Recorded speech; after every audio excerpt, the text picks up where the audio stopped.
देखिए सबसे पहले तो 2025 में सरकार ने बहुत ही सराहनीय कदम लिया है, कदमें ली हैं एक्चुअली, जी।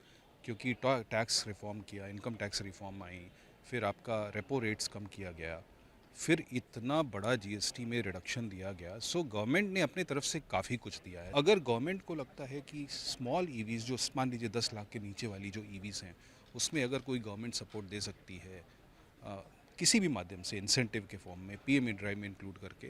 और दूसरा मैं बताना चाहूँगा कि फ्लीट सेगमेंट जो है, फेम टू में फ्लीट सेगमेंट को सपोर्ट दिया जाता था, लेकिन पीएमई ड्राइव में उसको हटा दिया गया। अब देखिए, गवर्नमेंट के पॉइंट ऑफ व्यू से अगर मैं देखूं तो it is a very good return on investment. देखिए, कमर्शियल व्हीकल इंडस्ट्री में फ्रेट अवेलेबिलिटी, जैसे मैंने बोला, जीडीपी ग्रोथ रेट को मिरर करती है। तो जैसा जीडीपी ग्रोथ रेट बढ़ता जाएगा, फ्रेट अवेलेबिलिटी बढ़ेगी और कमर्शियल व्हीकल्स के लिए अच्छा होगा। तो हमारी रिक्वेस्ट यही होगी कि बहुत अच्छी पॉलिसीज़ चल रही है, जीडीपी ग्रोथ के लिए वो कंटिन्यू रहे। इंफ्रास्ट्रक्चर डेवलपमेंट पे फोकस रहे, जिससे भी कमर्शियल व्हीकल्स को फ़ायदा होता है। और इलेक्ट्रिफिकेशन पे गवर्नमेंट का जो फोकस है, बहुत सारी इंसेंटिव स्कीम्स हैं, वो भी जारी रखें। एक्चुअली अगर आप लग्जरी टोटल मार्केट की बात करो तो ग्रोथ 1 से 2% की ग्रोथ हुई है लास्ट ईयर।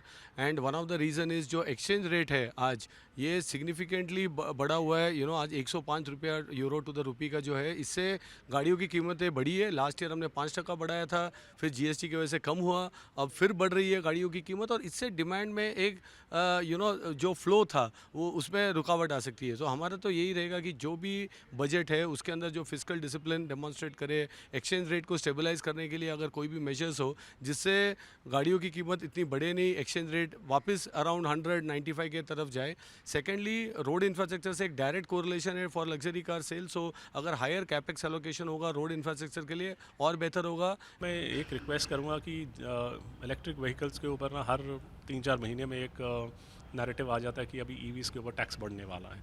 आई थिंक उसके ऊपर अगर एश्योरेंस हो जाए, क्योंकि हर कंपनी ईवीज़ के अंदर इन्वेस्ट कर रही है, तो अगर उसके ऊपर एश्योरेंस मिल जाए कि ये 5% एटलीस्ट 2030 तक नहीं टच होगा, तो हम पूरा जोर लगा के और इसमें इन्वेस्टमेंट कर सकते हैं। इस बजट के लिए हमारी यही उम्मीद है कि जो सरकार फिस्कल प्रूडेंस पे कार्य कर रही है वो उस तरह से करती रहे, फोकस रहे।